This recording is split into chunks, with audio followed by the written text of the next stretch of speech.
Hey guys, welcome back to Cruising with Matthew. So with everything that's going on in the world at the moment, I think we could all do with a bit of fun and positivity. So I'm going to start doing a vlog series of my time on board P&O Oceana. This will be all the pictures and videos that I've put together, and hopefully this will be really fun and a bit more casual compared to my other videos, so you will get to see what I get up to on a cruise, and hopefully you will really enjoy it. This is the first time that I've ever done anything like this, so please do bear with me. In this episode, I'm going to talk about the drive down to Southampton with my friend Zoe, as well as Embarkation Day, so I really hope that you enjoy this.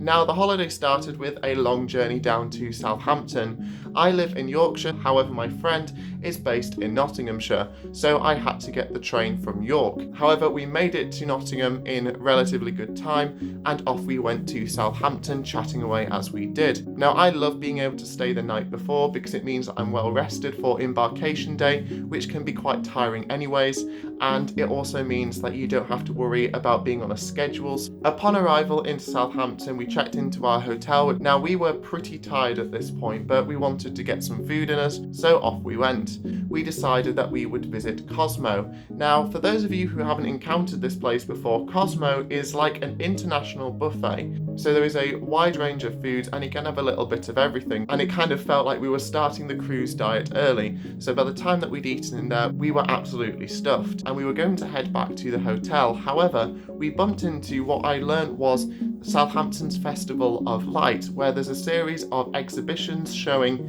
different sculptures and utilising mediums of sound and light and things like that, and that was really impressive.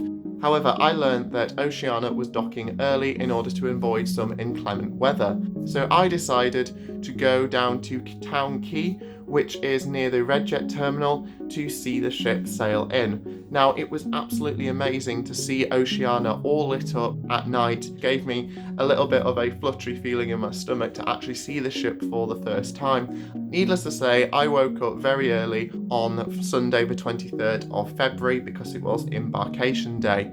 Now, I was so excited. I was basically like a kid at Christmas because I just wanted to board the ship. However, I did manage to restrain myself and we took advantage of the cooked breakfast that was available at our hotel. We then killed time in our room until it got to around 11 o'clock. Now, the cruise terminal that we were sailing from was Mayflower Terminal, and both me and Zoe had visited this terminal before, so we knew where we were going. And if you want to know more about the embarkation process, then I will include a link into my previous video which talks about the embarkation process in a lot more detail. Now, seeing the ship for the first time when you're driving towards it is probably one of the best things about Embarkation Day. Although I had seen Oceana at night, it was so exciting to see her for the first time in daylight, and it was also Zoe's first time seeing Oceana as well. We had both gone, as well as another university friend, on Aurora from the same terminal, so it was quite interesting to see her reaction to it, because Aurora and Oceana are similar sizes but very different in style. Until summer in 2019, this 14-night Canaries cruise did not exist. However, due to the political issues in the Gulf, Oceana had to cancel her Dubai season and reposition to Southampton for the winter season. And this is when we booked on it because it was a really, really good price. Although we got the cheapest inside cabin, it was a fantastic price for a 2-week cruise, so we were really excited. So once we'd unloaded our bags and gone through the porters, we walked into the terminal. So for the first time, we were able to use online check-in, and what it basically entailed is a few weeks before you sail, you get an email saying you can use online check-in, and it is an opt-in system, so you don't have to do it if you don't want to, but I just wanted to do it because I thought it might mean that we get on board quicker. So it meant filling in your personal details, a debit card or credit card, which you're going to use if you spend money during your cruise on the ship through your cruise card. Now, I literally only had about 5-10 minutes during which I took a few pictures of the bow of Oceana that you can just see peeking out when our embarkation letter was called. I don't know if it was because we were really early, because we probably arrived about 11:30, but we were called and were walking through security probably by about 11:45. Now this is insanely quick for any embarkation day, so we didn't really have a chance to sit down or kind of prep ourselves to be going on board. And so before we knew it, we were walking down the gangway about to board Oceana, and we were whisked up to the buffet at the front of the ship on Oceana, known as the Plaza. The whole thing felt very surreal, and it hadn't really sunk in, and to be fair, it didn't sink in for several days that we were actually finally on board this ship. So because our cabins weren't ready yet, we decided to explore the ship.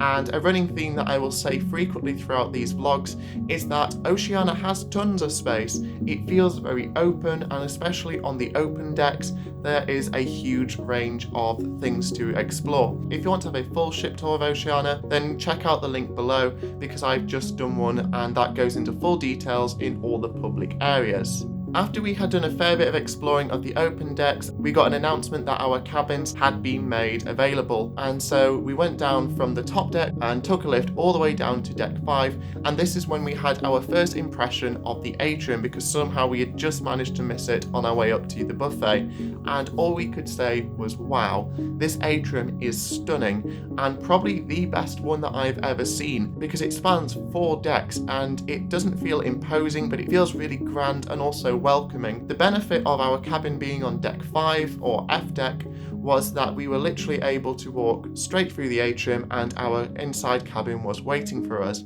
This was wonderfully well appointed, and although it was a bit narrower compared to what we were used to, it had plenty of space for us too. So we basically then spent most of the afternoon unpacking and sorting out the cabin and finding our bearings around the ship. Now, just prior to sailing, we had the muster drill. Normally on a P&O cruise, we would take our life jackets to our assigned muster station, which in our case was Le Club, and then we would put them on in that venue. However, for the first time in my experience, they said that the life jackets weren't needed, and I have to say it was a bit easier, because I know that there was a lot of concern with some people about straps trailing on the floor, and it also helped make a bit more space. We were then able to go up on deck for the sail away, and by a stroke of luck, considering it was February, we had a really nice sail away, and the weather was absolutely fantastic. It was quite cold, so we needed coats, but it was dry and sunny. So as we pushed off from Southampton, me and Zoe nearly had a heart attack. We were on deck 14, very close to the funnel, and we did not realise quite how loud it was.